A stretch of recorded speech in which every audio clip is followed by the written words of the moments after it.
Rodgers' future options. He's under contract to the Green Bay Packers for 3 more seasons.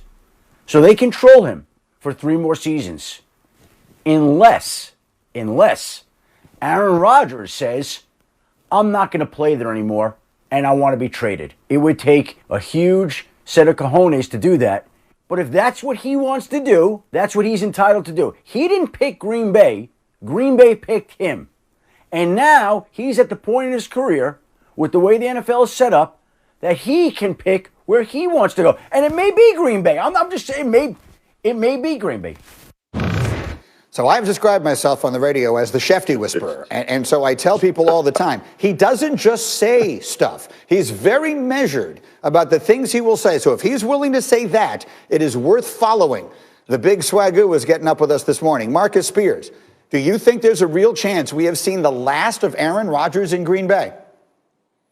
Yes, I do, G. And I told you that before the damn season started, that he might want to get out. The first damn at the top of the show. But listen, G, this is all about what I hear. It's all about Aaron Rodgers' approach and attitude, especially in that presser.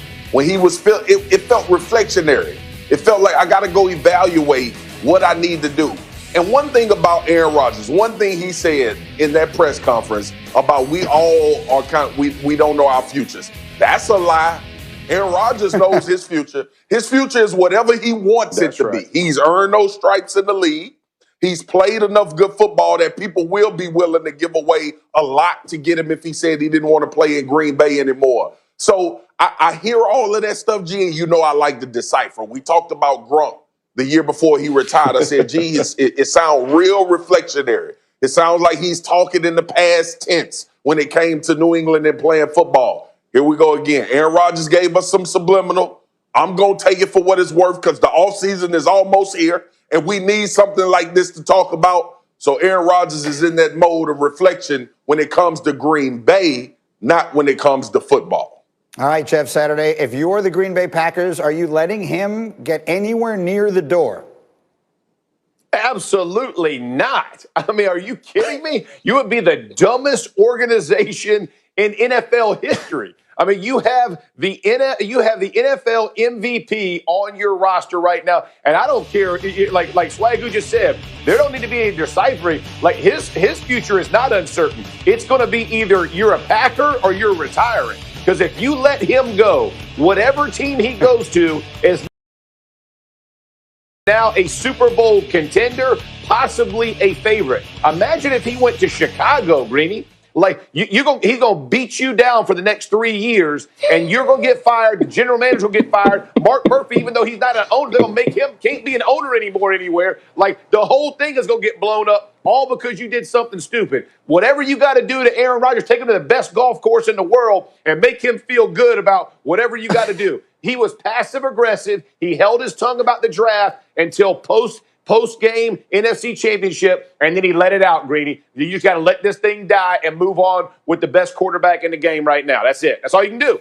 So, Dan Graziano, my insider, let me turn to you. It feels to me, and this is how I framed it yesterday on the radio, the Packers told Aaron Rodgers that his career in Green Bay was coming to an end with how they handled the draft last year. Now, maybe it's Rodgers' turn to tell them, okay, now I'll take care of the timing. You told me it's starting to end. I'll tell you when we're going to do that. That feels reasonable to me. What do you think? Yes. If the Packers get to decide, then Aaron Rodgers is on their team next year. That's their preference. Matt LaFleur, the head coach, made that clear after the game on Sunday. And Green Bay is not prepared to start Jordan Love in 2021. They want Aaron Rodgers for at least 1 year. But to Adam Schefter's point yesterday, if Aaron Rodgers is willing to force the issue, this becomes an interesting story because we're seeing this in the NFL more and more. It's kind of like what players have been doing in the NBA for years in terms of trying to exercise their leverage and demand to be able to pick their teams. We're seeing it with Deshaun Watson right now in Houston. He may be willing to sit out and force the Texans to trade him. If Aaron Rodgers is willing to sit out and force the Packers to trade him, then that becomes something that can happen. I mean, look, Adam used the word cojones, which is great. I mean, it would take a lot, but Aaron Rodgers has made a lot of money and has a lot of status in the league. If he's looking at a landscape where let's say he wants to go to the 49ers, right, his boyhood team, and he's worried they're going to trade for Deshaun Watson. And then next year, when the Packers do want to trade him, he can't go to the 49ers. Maybe now's the time to exercise that leverage and go there. So we'll see. It could just be a guy that was grumpy in the wake of a tough loss. We see that all the time. But he's measured in his words, and he knows the impact they have. So I don't think we just treat this as nothing. We're going to talk about this a lot more. Brett Favre weighed in on it yesterday. You will hear what he had to say as we continue on Get Up. Meanwhile, on to our next order of business, and that is this. Tom Brady is going back to the Super Bowl for a 10th time at the age of 43. But this time, it comes as the quarterback of the Buccaneers, where he will take on the reigning Super Bowl MVP, Patrick Mahomes, and the Chiefs. Now, these two quarterbacks, Brady and Mahomes, they've met 4 times before. Those meetings have been ultra close. Their teams have split the matchups, each of them winning twice. One of them, of course, was the AFC Championship game that Brady won in overtime. Mahomes has arguably outplayed Brady in those meetings. You see some of the numbers that are there, but of course, those aren't the most important piece of this. And so, Jeff Saturday, let me start with this. People refer to Tom Brady as the GOAT, and I'm hearing a lot of people refer to Patrick Mahomes as the future GOAT, the next GOAT. When you hear that, Jeff, what do you think? The dumbest thing people could say. The future GOAT? What does that even freaking mean? The future GOAT. You can't be the future. You're either the GOAT or you're not the GOAT. Like, there is no in between. There ain't no freaking future anything, bro. Like Tom Brady is going to go play in his 10th, man. 10th Super Bowl. He's about to play his 20th game of this season at 40 whatever years old he is. And this dude ain't slowing down, man. He has completely transformed the Tampa Bay Buccaneers. What he's doing is remarkable. And to kind of cast it away because you have a young kid who's playing lights out and put him in the same category, it's just disrespectful. That has nothing to do with Patrick Mahomes and his talent ability. But you ain't the GOAT, bro. Like, the GOAT is going to go out there. He'll go play his 10th Super Bowl. He's got rings on both hands. Like, go through whatever you want. 14, championship games, AFC and NFC. Like, there's too much. And by the way, 2 weeks ago, Mahomes got hurt again. Like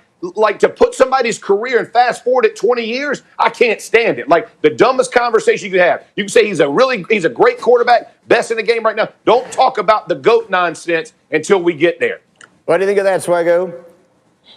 I think old man Saturday woke up on the wrong side of the damn bed this morning. That's what I think. He is pissed off, and it's going to go down on Get Up this morning. All right, Jeff, gloves off. I see what we doing this morning, so let's do it. First of all, future GOAT means Patrick Mahomes is going to play well enough to be that guy at the end of his career. I get it. I understand. We in the same mindset. It's longevity. It's accomplishments. It's things that he needs to do. But based on what we're seeing, Jeff, this is his 3rd AFC Championship game. His 3rd in the first 4 years. This is also his 2nd Super Bowl. He's already a Super Bowl MVP from last year. So he's trending. Look, come with the times, Jeff Saturday. He's trending. No, sir. He's going viral right now. And it may last for a long time, but if it doesn't, that's fine. Patrick Mahomes has already done some tremendous things that no other quarterback has done at this point in their career when you talk about the shortness of what he's been doing. So I like it. I like GOAT, baby GOAT, GOAT, future GOAT. We always need somebody to do that to keep that thing going. Stop being so mad and pissed off, Jeff. Jeff, can I just also point out that here you are singing the praises of Tom Brady? What has happened to Brady. You traitor. You traitor. You filthy animal. Honest to God, this could not be more true. I literally hated Tom Brady in New England. Hated him. I wish they lost every game. And then all of a sudden he went to Tampa Bay, and I root for him. And like my kids, my kids are rooting for him. My son's rooting for him. I'm like, I don't know what happened to me, man. I mean, I think that playing too long in the NFL, something changed, man. Like, how do I go from a dude I hate to now a guy I pull for? I don't understand. It's the avocado ice cream that got me. Like, I need to get on that bus. I got